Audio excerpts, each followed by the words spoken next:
সবসময় নতুন চরিত্রের লোভে থাকেন জিয়াউল হক পলাশ।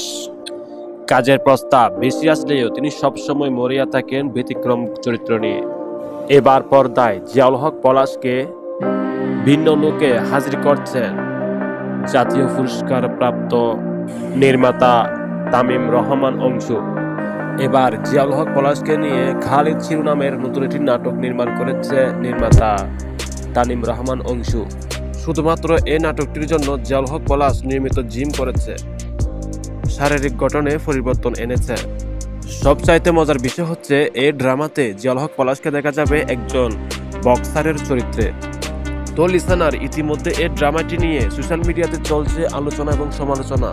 এই ড্রামাটির পোস্টার রিলিজ হওয়ার পর থেকে একদম ঝড় উঠে গিয়েছে বিভিন্ন নাটক গ্রুপে, কারণ জিয়াউল হক পলাশকে এরকম লুকে আগে কখনো দেখা যায়নি বলে জানিয়েছেন পলাশের ভক্তবৃন্দরা। পলাশ ভক্তরা কিন্তু খুবই এক্সাইটেড এই ড্রামাটি দেখার জন্য, কারণ পলাশকে দেখা যাবে এই নাটকে ভিন্ন চরিত্রে, একজন বক্সারের চরিত্রে দেখা যাবে। মানে এখানে হবে প্রতিদ্বন্দ্বিতা, এখানে হবে অনেক কিছুর গল্প। তো যাই হোক, এই ড্রামাটি রিলিজ করা হবে আগামী রমজানের ঈদে, শুধুমাত্র ক্লাব এন্টারটেনমেন্ট ইউটিউব চ্যানেলে।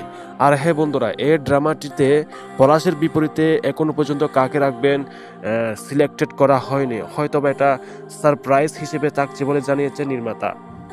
তো কারা কারা এক্সাইটেড এই ড্রামাটি দেখার জন্য অবশ্যই কমেন্ট করে মতামত জানাবেন। আর আমাদের ভিডিওটি ভালো লাগলে লাইক কমেন্ট সাবস্ক্রাইব করে পাশে থাকবেন। Take care.